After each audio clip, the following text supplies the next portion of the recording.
can see me. I'll give everybody a minute to check in.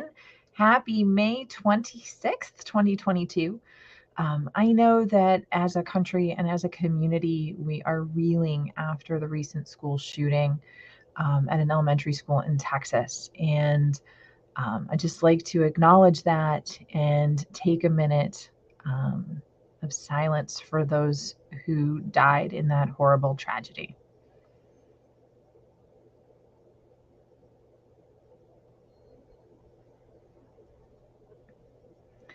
So one of the things that I think is really important to talk about when it comes to communication is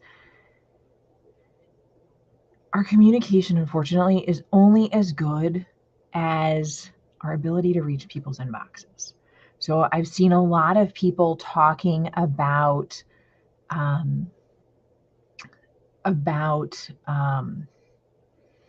what they can do to change, what steps they could take to make change in the world today and moving forward, and what do they need to do? Well, one of the things that I think we need to do, as especially with nonprofits that have missions to incite change, business owners that want to communicate these things, I think it's really important for us to acknowledge the fact that we have to reach people. And that's why I did decide not to cancel today's live and to go live and to talk about email deliverability. Yes, Angie, it is very, very sad. Thank you for tuning in. I appreciate it. So let me go ahead. I'm going to share my screen here, and we're going to talk a little bit, again, like I said, about email deliverability. I think it's really important, again, as we're all talking about the different messages that we need to have to communicate with different people and organizations, that we really need to have a way to reach people. Which is most important, I think, for a lot of us. Now, a lot of people don't understand what email deliverability is. So I want to talk about that because it's the ability to reach the inbox for your emails. This is not delivery, but the number of your emails that reach the inbox rather than are noted as spam, rejected, or blocked by their server. Basically, it equals a positive sender reputation for your email management system. Okay, so there was a recent study done by Validity that the average inbox placement rate was only 85% in 2021. That means 1 out of every 6 emails doesn't reach the inbox, which is scary, right? So what are the things that impact deliverability, and what can we do to fix that? So your sender reputation is based on how many emails you send, how many bounce, how many spam complaints you get, and even engagement. Validity, which is a company that helps with email deliverability, provides a service that checks your sender reputation. It's located at a URL called senderscore.org. senderscore.org. But basically, a lot of filtering for email management systems, or like my Outlook, would filter based upon your IP address. Well, spammers got smart, realized that, and changed their IP addresses all the time. People are now looking at your domain, something like kendracorman.com, hdhconsulting.net, things like that. And they're looking beyond just your IP address. Many large companies have their own standard set aside IP address to their email service provider. So like Constant Contact or Exact Target, some of the larger ones. But the key there is that they have to warm up their IP address and follow best practices. Most of us small business owners and solopreneurs do not have dedicated IP addresses. And that's why it's important for us to work with our email service providers, or ESP, like Constant Contact, to follow their rules and only do permission-based email marketing. Because the better that Constant Contact's IP addresses are, the better our domain names are, the better chance our emails have to go through. So if you think about things like Constant Contact, some people get frustrated because they can't buy lists, they can't take people that didn't opt in, and they'll lock your account if you're negatively affecting their overall deliverability. They require that you have permission to email the people you want to reach. Blacklists are also something that impact your IP and domain, and it really stinks to be blacklisted. I worked with a company whose email system was not good. Their ESP was a homegrown system that they built. Their unsubscribe link didn't work. Their systems sent out duplicate emails to multiple people. I heard from one of their customers that they were getting 18 plus emails a week from that company. Yes, 18 plus emails a week. And they couldn't unsubscribe. Now, one good thing about that is that the company did see the value of email marketing, partially because they were getting so many sales from it. So they mandated their salespeople to send emails twice a week. Now, unfortunately for you, if you're one of their customers and worked with more than one salesperson, you got more than 2 emails a week. They got so many spam complaints that their domain ended up being blacklisted. This shut the company down entirely. They couldn't send regular emails, let alone their marketing emails. It was time-consuming and expensive to fix. Now, everybody knows you have to remove your unsubscribes from your lists. And if you have a decent ESP, almost any ESP does that for you automatically. However, you might have addresses with typos, unknown users that might have been removed from the system because they left the company. You want to spend some time cleaning that up. When I talk to people about that, they're like, oh, but my list is going to go down. Yeah, it will. But those people didn't exist. They weren't getting your email and they weren't reading it anyway. So it's not something for you to be concerned about. And then finally, you really want to make sure that your content is personal and personalized. Make sure that you don't use free throughout your email. You don't want to capitalize half the letters in the subject or all the subjects line and things like that. You don't want to put huge images. These are things that are flagged by mail services that your email could be spam and stop it from reaching the inbox.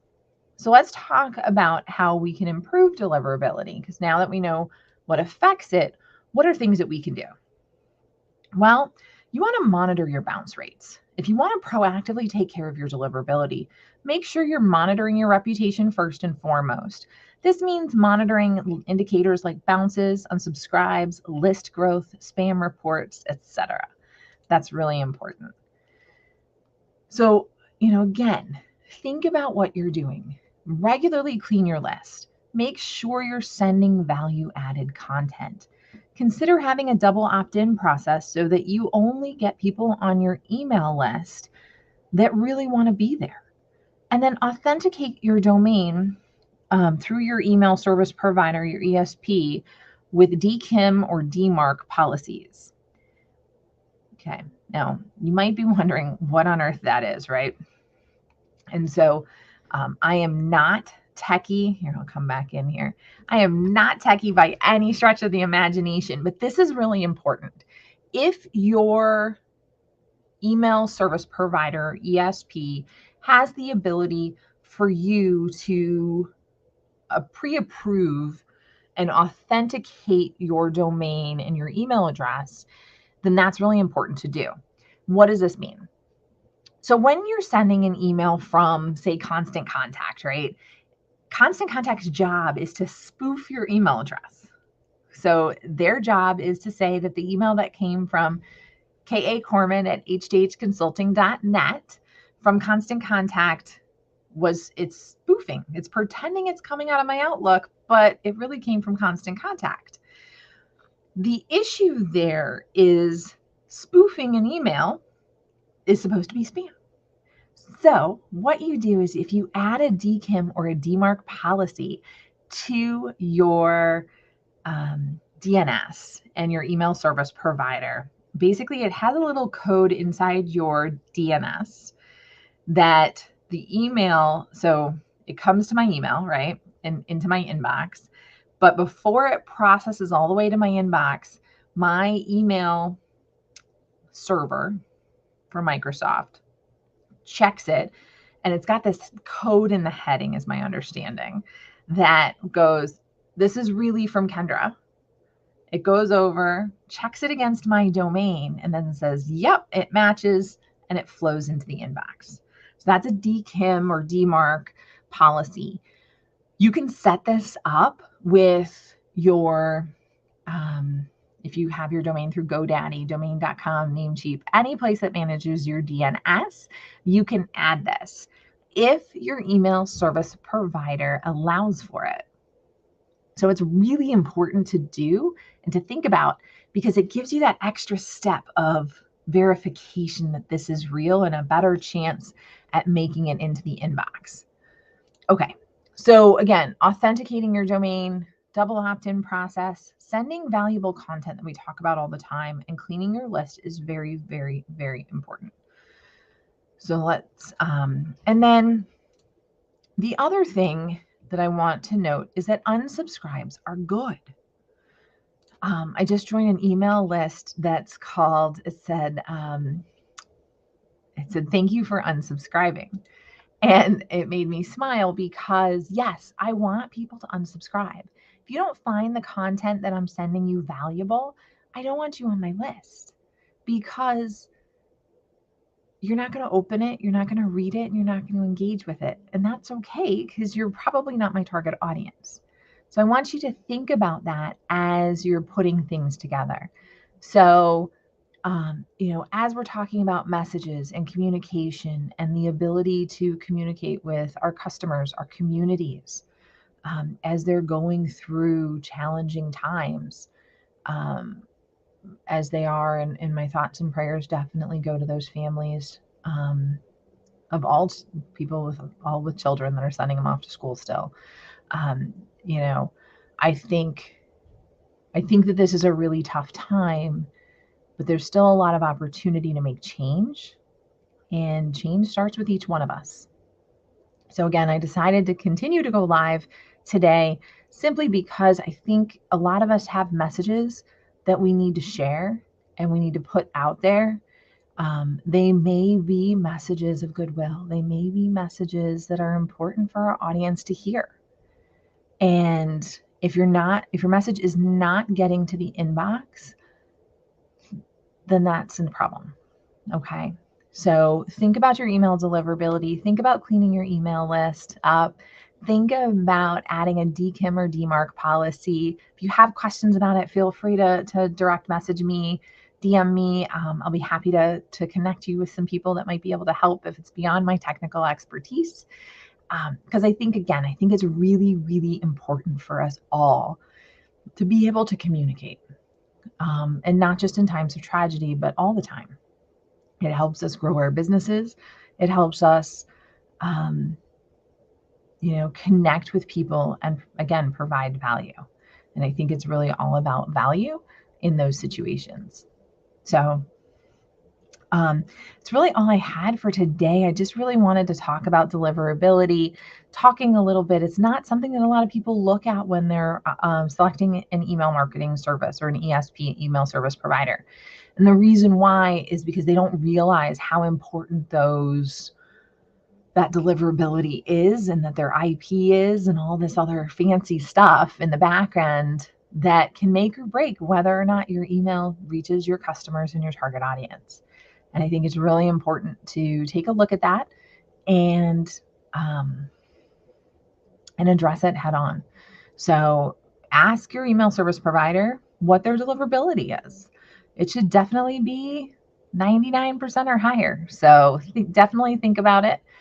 See what you can tune in for. And I hope that this information helps you. And if you have any questions, feel free to direct message me. One announcement that I did have was that my second podcast is live.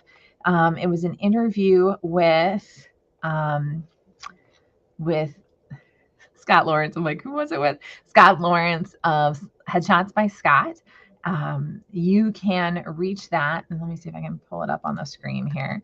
The podcast is called Imperfect Marketing. marketing.kendracorman.com. See, I'm typing it in here so I can put it up here so that you guys can see. But yeah, so my new podcast launched. You can reach it at imperfectmarketing.kendracorman.com or listen to it wherever you listen to your favorite podcasts.